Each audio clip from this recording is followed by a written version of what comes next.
Assalamualaikum warahmatullahi wabarakatuh. Selamat pagi, Mas Rizal, Mas Budi, dan teman-teman sekalian. Semoga senantiasa dalam keadaan sehat. Sebelumnya, saya dan Mbak Ida Akmalia mohon maaf karena tidak dapat melakukan rekam video bersama-sama. Mbak Ida di Jogja dan saya sudah di Solo. Tidak dapat bertemu, terutama dalam kondisi seperti ini, sehingga kami akan melakukan presentasi secara terpisah. Saya terlebih dahulu dan kemudian akan dilanjutkan oleh Mbak Ida. Tema pada hari ini adalah Panopticon and Surveillance. Mungkin teman-teman juga sudah membaca terkait Panopticon and Surveillance, bagaimana pada intinya adalah terdapat sebuah praktek melihat yang lebih cenderung kepada pengawasan atau mengawasi. Kami mencoba membaca buku Jeremy Bentham ini, kemudian menemukan bahwa ide pertama Bentham membuat konsep Panopticon ini justru berasal dari teori beliau terkait teori of fiction dan imajinasi, bahwa Bentham meyakini bahwa fiksi dan imajinasi sesungguhnya mampu mempengaruhi realitas. Dalam Panopticon ini, dia mendesain sebuah penjara yang sebenarnya di dalamnya efek dan praktek-prakteknya lebih kepada sebuah tanda kutip pengawasan fiktif. Kemudian nanti penjelasannya akan ada di slide selanjutnya.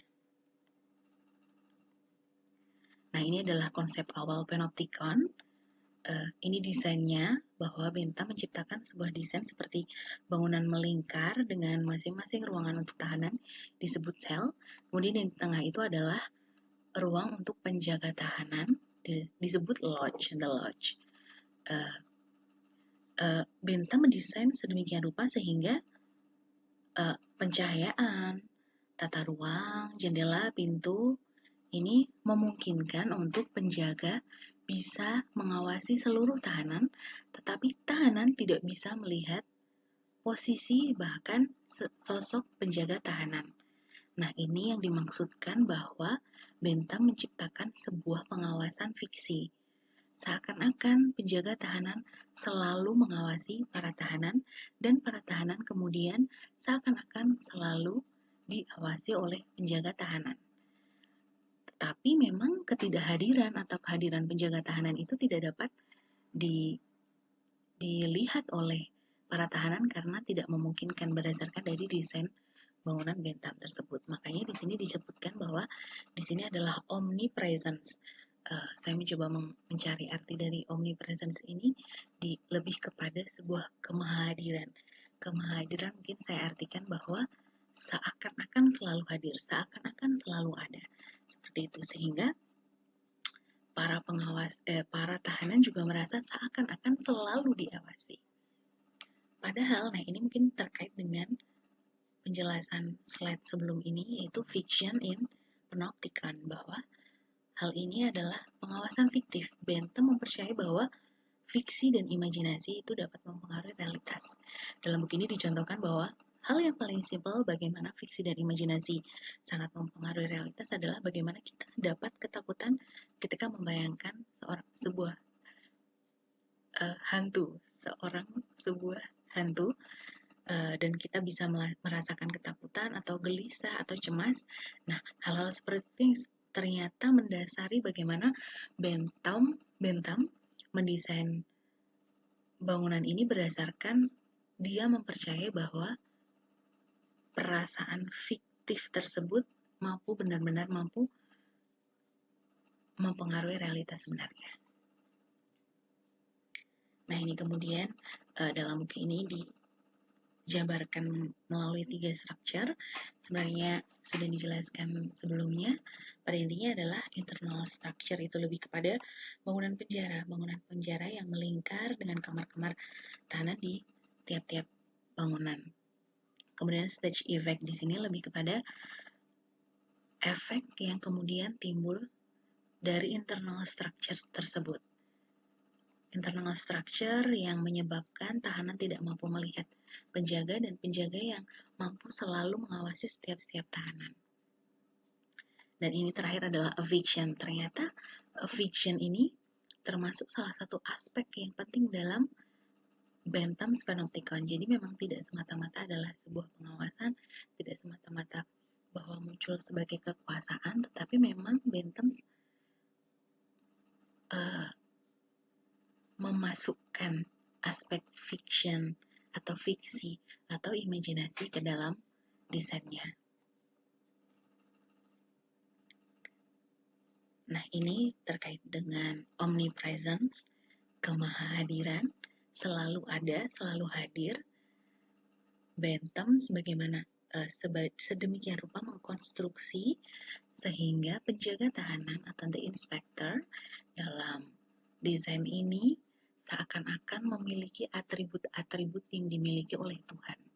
Selalu ada, selalu hadir seperti Tuhan yang selalu hadir untuk umatnya seperti itu. Sehingga para tahanan ini merasa selalu diawasi, seakan-akan suara-suara penjaga tahanan yang tidak dapat mereka lihat tapi mampu mereka dengarkan. Sehingga mereka tidak tahu dari arah mana mereka diawasi, sehingga kemudian menciptakan pengaruh terhadap bagaimana mereka bersikap. Ini adalah tujuan utama daripada Bentham menciptakan desain ini, yaitu sebuah kontrol agar tahanan tidak berbuat sesuatu yang melampaui batas.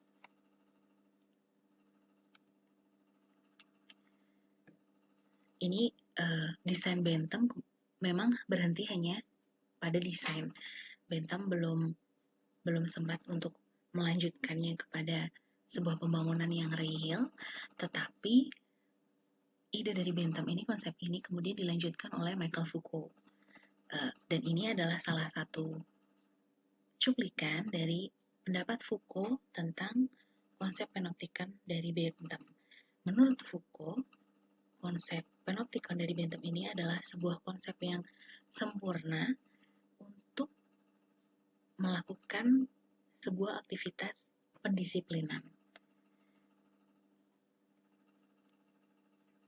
Nah, bagaimana konsep pendisiplinan dan hukuman yang dipandang oleh Foucault berdasarkan dari konsep panoptikonnya Bentham akan dilanjutkan oleh Baida.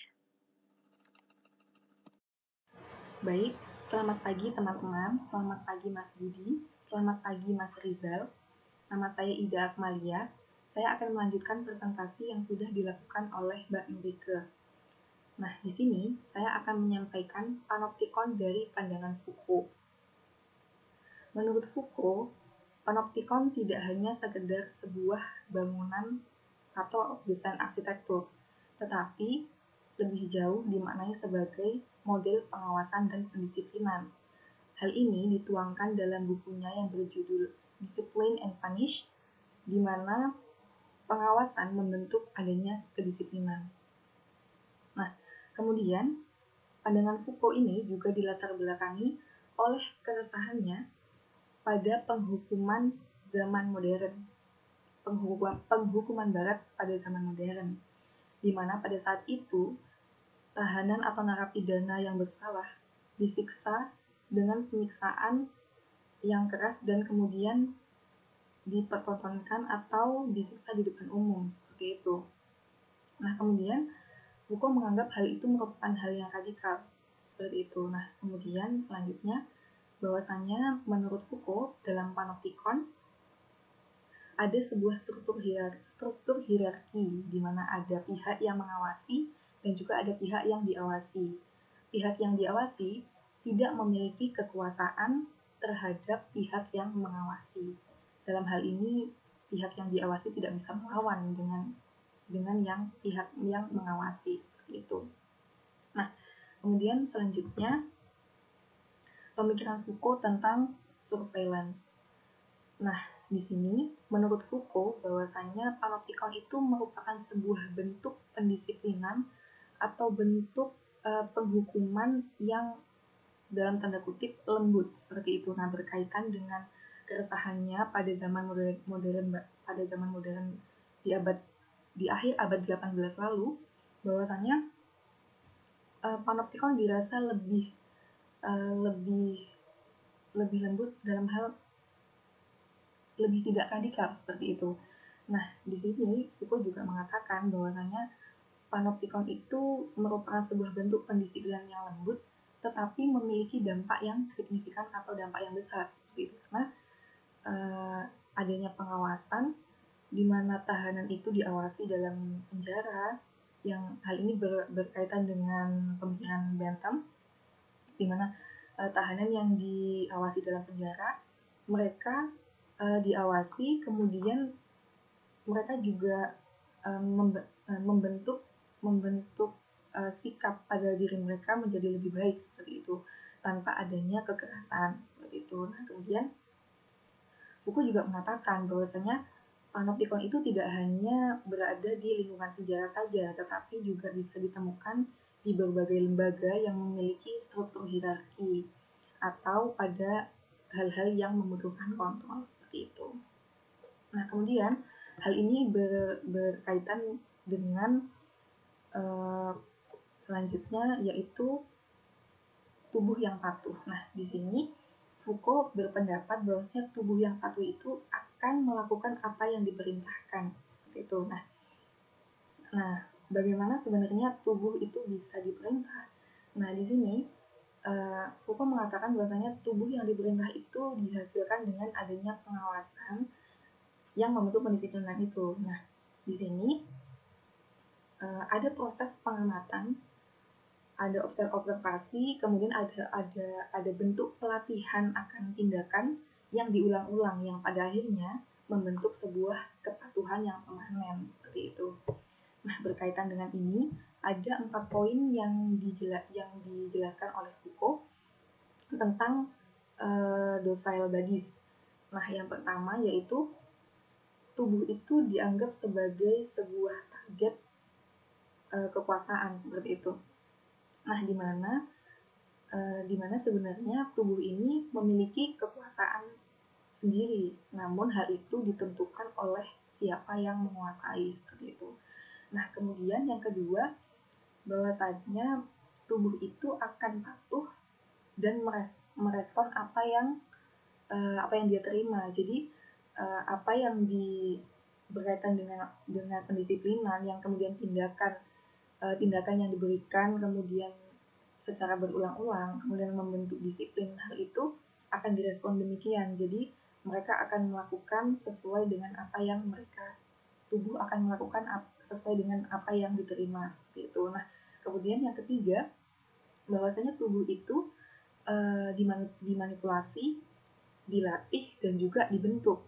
Nah, hal ini ada kaitannya dengan bahwasanya panoptikon itu tidak hanya berada di lingkungan penjara, tetapi juga di sini bisa juga panoptikon itu berada di lembaga seperti pada sebuah pabrik atau sebuah perusahaan, di mana yang menginginkan tenaga kerjanya memiliki skill atau memiliki kemampuan tertentu seperti itu. Nah, kemudian yang terakhir, yang keempat ini, dari semua proses dari nomor 1 dan sampai nomor 3 ini membentuk adanya kecakapan atau keahlian. Hal ini sebenarnya berkaitan dengan nomor 3 tadi. Jadi tujuan dari tubuh yang dibentuk, kemudian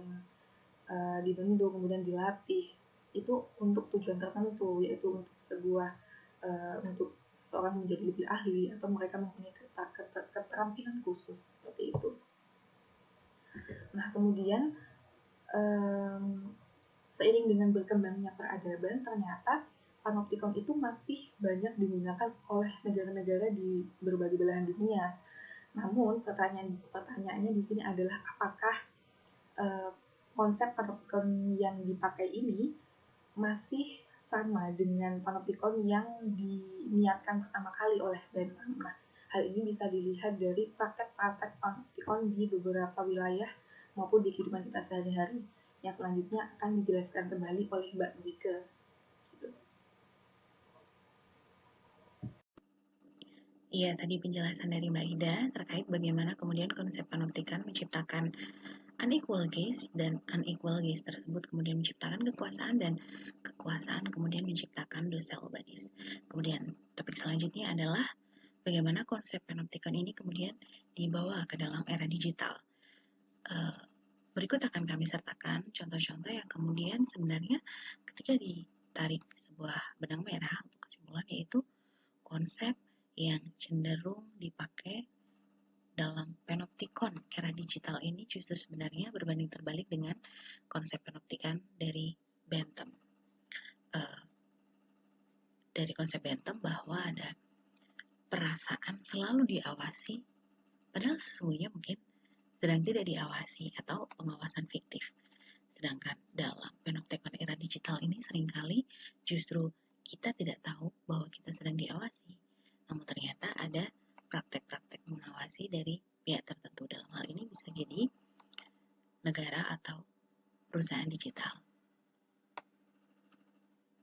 Nah, ini adalah salah satu contoh. Contoh pertama kami yaitu Cina yang memasang CCTV di setiap pojok-pojok wilayahnya. Teman-teman bisa cek di tempo.co ini bahwa Cina memasang ratusan juta CCTV. Ada 168 CCTV untuk setiap 1.000 orang. Cina sendiri juga sudah mengakui bahwa memang CCTV ini diniatkan untuk sebagai pengawasan terhadap warganya. Maka dari ini masih senada dengan pernyataan saya sebelumnya bahwa panoptikon yang ada pada era digital ini justru berbanding terbalik dengan konsep panoptikon milik Bentham. Kemudian yang kedua adalah aktivitas digital. Aktivitas digital ini bagaimana dapat dikategorikan sebagai sebuah pengawasan. Di sini kami menggunakan buku dari Agus Tibio, Jaga Digital, bahwa di sana Agus mengatakan bahwa segala aktivitas kita seperti mengunjungi web, mengunduh aplikasi, membuat konten, direkam menjadi sebuah data-data individu. Dan oleh Agus Tibio juga, data itu kemudian dapat diperjualbelikan oleh pihak yang memiliki. Untuk pihak-pihak siapa yang memiliki, mungkin ada beberapa pihak lain, namun untuk perusahaan raksasa kita kenal The Five ini, Google, Microsoft, Amazon, Facebook, di mana Facebook memiliki WhatsApp dan Instagram yang notabene kedua aplikasi tersebut sedang menjadi aplikasi terbesar penggunanya. Sebagai contoh, mungkin teman-teman seringkali di SMS oleh nomor-nomor tidak diketahui yang menyebutkan nama lengkap teman-teman. Entah dari mana mereka mendapatkan data itu. Kemudian yang kedua, teman-teman seringkali melakukan pencarian di Instagram, mungkin mencari buku, mencari sepatu. Kemudian ketika teman-teman sedang melakukan aktivitas scrolling atau melihat timeline teman-teman, tiba-tiba terselip brand-brand dari barang yang teman-teman cari. Nah, itu adalah salah satu yang diungkapkan Agus Tibio sebagai rekam aktivitas digital yang kemudian rekaman itu mungkin data tersebut, big data tersebut kemudian dijual kepada agen-agen periklanan. Kita tidak tahu sejauh mana pengawasan yang dilakukan oleh perusahaan-perusahaan raksasa ini terkait data. Tetapi mungkin ini bisa menjadi sebuah concern bagaimana ternyata dalam sebuah aktivitas digital kita juga tidak memiliki privacy seperti yang terjadi sebelumnya di CCTV. Kemudian ini juga ada kaitannya dengan docile bodies. Kita juga pada akhirnya setelah mengetahui itu, kita juga merasa harus kita harus menjaga apa yang kita lakukan dalam aktivitas digital tersebut. Nah, ini kemudian adalah setelah kasus-kasus sebelumnya kami mencoba mengambil contoh ini sebagai sebuah aktivitas pengawasan atau mengawasi yang ada dalam kejadian sehari-hari kita. Contohnya adalah dalam Instagram ini, viewed my Instagram and what to post on Instagram. Keduanya sebenarnya adalah sebuah kegiatan yang dimana kita menyadari bahwa kita sedang diawasi dan kita juga mengawasi. Ketika kita mau mempost sesuatu, kita akan mempertimbangkan ketika orang melihat ini akan bagaimana ya. Ketika orang melihat ini, kira-kira kesannya akan seperti apa ya. Kemudian ada kungkungan, bukan kungkungan, sebuah kontrol yang secara tidak langsung mungkin muncul dari dalam diri, namun kita tahu bahwa itu adalah sebuah kontrol yang akhirnya secara tidak langsung terjadi dari praktek mengawasi. Nah, kemudian berdasarkan contoh-contoh di atas, kemudian kami merefleksikan sebenarnya bahwa metafora dari praktek panoptikon ini ternyata ada di mana-mana. Tiap-tiap diri kita ternyata melakukan sebuah pengawasan, bahkan dalam ranah terkecil. Kemudian, refleksi kami adalah pertanyaan selanjutnya, siapa yang bebas dari praktek panoptikon? siapa yang tidak diawasi dan siapa yang tidak mengawasi. Ini adalah referensi yang kami gunakan, dan sekian presentasi dari kami. Terima kasih teman-teman, Mas Rizal dan Mas Budi telah menyaksikan. Kami tunggu diskusinya. Terima kasih. Assalamualaikum warahmatullahi wabarakatuh.